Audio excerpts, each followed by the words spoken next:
শুধু গান নয়, গানের গল্প।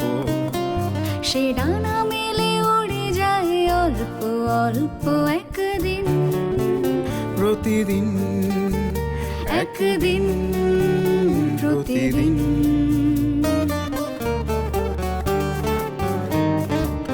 কেন সে গান গায় সে কথা অজানা, সে সর সন্ধির সন্ধিতে নিশানা। কেন সে গান গায় সে কথা অজানা, সে স্বর সন্ধির সন্ধিতে নিশানা। সে কাকে ডাকে কে মনে রাখে, আলো ছায়া মাখা হারানো দিন। সে শুধু গান নয়, প্রাণের স্পন্দন, যার কথামালা হয়ে ওঠে চন্দন, সুবাসে প্রতিদিন, একদিন প্রতিদিন।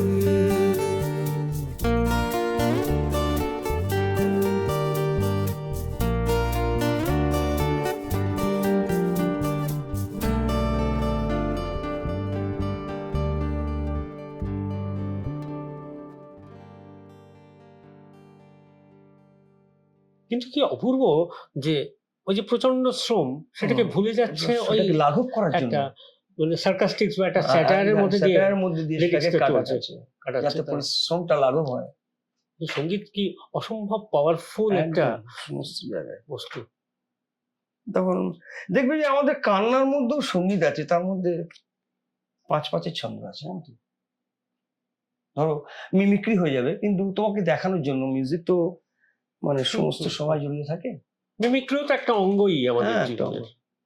একই আহার হলো, কেন সবই গেল। Rhythm আছে। 1 2 1 2 3 1 2 1 2 3 1 2। বাহ! কিন্তু এই প্রশ্নটা আমার মনে, যেহেতু আমিও ওই একইভাবে সঙ্গীতের সঙ্গে জড়িয়ে গেছি, এই প্রশ্নটা খুব আসছে গত কয়েক বছর ধরে, যে লোকসঙ্গীত মানেই কি কিছু চিত্রিত ধ্বনি একটা, বা তার সঠিক শিক্ষা বা তার সঠিক সময় না বুঝে কতগুলো গানকে যে কোনো সিচুয়েশনে গাওয়া, আর তাতে মানুষ নাচের জন্য সেই গানকে বেছে নিচ্ছে।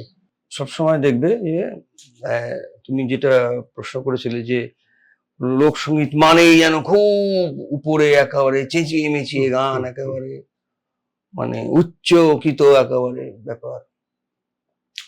এবার কি হয় দেখো, সবাই বলে না, আমার গ্রাম থেকে মাটির গান শিখে এসেছি। শোনো, মাটি যারা দিনের সারাদিন পরিশ্রান্ত করে যা পরিশ্রান্তের ক্লান্তি মেটাতে গান শুনতে আসে, যে গ্রামে লোকটি ভালো গান গায় তার কাছে শুনতে আসে, তাই না? তার মধ্যে সেখানে শৈলীর ব্যাপার রয়েছে। হ্যাঁ, এখন আমাদের এখানে ওই মাচা আর খাঁচার ডিভিশন কেউ জানে না, যে মাচায় গাইলে আমি কোন স্কেলে গাইবো লাফিয়ে লাফিয়ে, প্রান্তরের গান কি হবে আর আখড়ার গান কি হবে, মানে আমি যখন ক্লোজ ডোরে গাইছি সেইটা তারা মানে তারতম্য করতে পারে। এটা খুব হন্ট করে, তার কারণ হচ্ছে যে এটা তো একটা ফর্ম অফ মিউজিক, এটা বিগেস্ট ফর্ম অফ মিউজিক। একদম একদম সারা পৃথিবীর রুট যার মধ্যে লুকিয়ে রয়েছে, সেইটা নিয়ে মানে এটাই জানা গেল আর কি প্রায়। একদম। ধরো আমি তোমাকে বলছি, ধরো একটা রাঢ়বঙ্গের বাউল, মহাজন বাউল, সেটা গাইছি আমি, দেখো ডিতে গাইছি। হ্যাঁ, ভৈরবী রাধারে আছে। আচ্ছা, হরি পদে ভক্তি দিতে না রে শক্তি, হরি পদে ভক্তি দিতে না রে শক্তি, আসক্তি নিবৃত্তি দিতে না হলে হরি কি বিনা সাধনেতে মিলে, হরি কি বিনা সাধনেতে মিলে, হরি কি বিনা সাধনেতে মিলে। কুম্ভকার জানে মাটির ধর্ম হে, স্বর্ণকার করে স্বর্ণবর্ণ হে। কুম্ভকার জানে মাটির ধর্ম হে, স্বর্ণকার করে স্বর্ণবর্ণ হে। জঙ্গলের পাখি পিঞ্জিরাতে রাখি, জঙ্গলের পাখি, জঙ্গলের পাখি পিঞ্জিরাতে রাখি, না শিখালে রাধা কৃষ্ণ কি বলে, হরি কি বিনা সাধনেতে মিলে, হরি কি বিনা সাধনেতে মিলে, হরি কি বিনা সাধনেতে মিলে। এই আখড়ার ডিজাইন। এখন তুমি যদি এটাকে স্কেল বাড়িয়ে, যেহেতু দেখছো তুমি সা অব্দি যাচ্ছে, টনিক আপার টনিক অব্দি যাচ্ছে, তাই তো স্কেলে, তো সেখানে তুমি যদি প্রান্তরে এফ করো তাহলে সেটা মানায়। কিন্তু যখন তুমি হলে গাইছো সেখানে লাফালাফি করে গ্যাঁজার করে কি দরকার?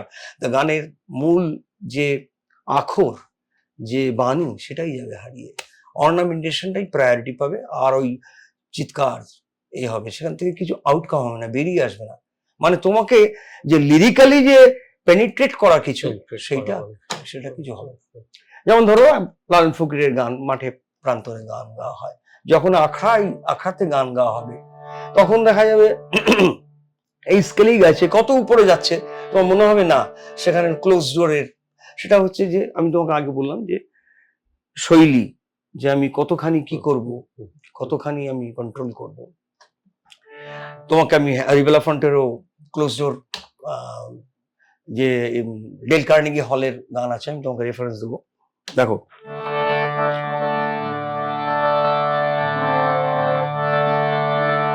সেই কালা চাঁদ নদে এসেছে, ও সে বাজিয়ে বাঁশি ফিরছে সদাই,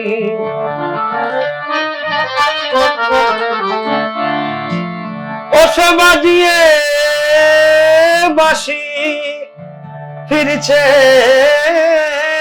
সদাই, ও সে কুলবতীর কুল নাশে, ও সে ব্রজবালার কুল নাশে রে কুল নাশে, সেই কালা চাঁদ নদে এসেছে, আর সেই কালা চাঁদ নদে এসেছে। শ্রী চৈতন্যকে বলা হয় রাধা আর কৃষ্ণর সম্মেলন। ফকির লালন বলছে কৃষ্ণ তো কালো, কি করে গৌর হলো? আর ব্রজে আপারে যাচ্ছি, ব্রজে ছিল জলদ কালো,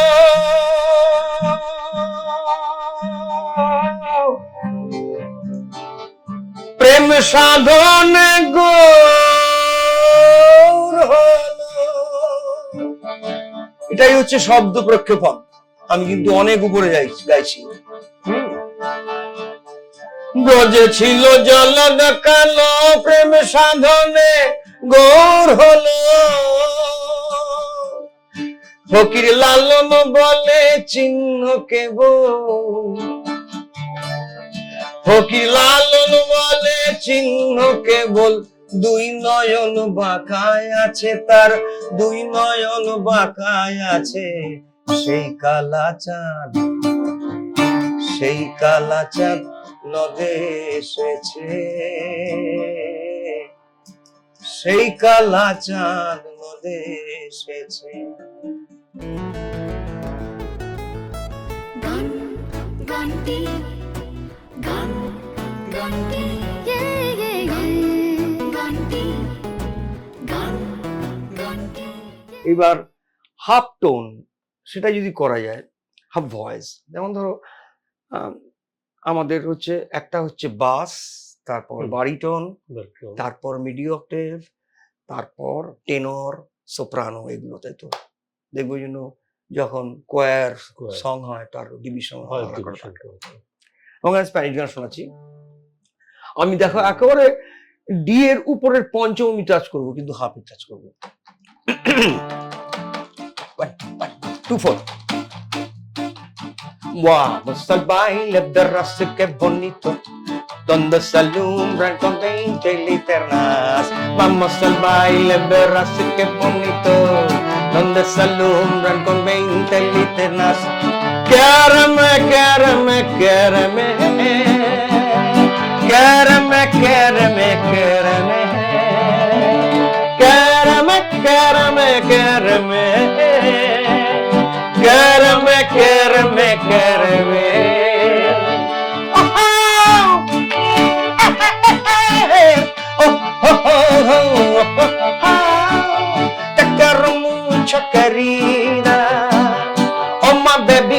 কেনা হলিউ বন্ধু আমার বড় রঙ্গিলা আমার সাইরা বন্ধু কই গেলা বন্ধু রঙ্গিলা রঙ্গিলা রঙ্গিলা রে রঙ্গিলা বন্ধু রঙ্গিলা রঙ্গিলা রঙ্গিলা রে রঙ্গিলা বন্ধু রঙ্গিলা রঙ্গিলা রঙ্গিলা রে এসছে এই সমস্ত গান থেকে অনেক গান এসছে খালি একটু রেফারেন্স দিই হালকা সাজানা দুতা এখন যদি আমার ফোক সঙ্গে এটাকে আমি ফেরি ধরো আমি উপরে গাইছি হ্যাঁ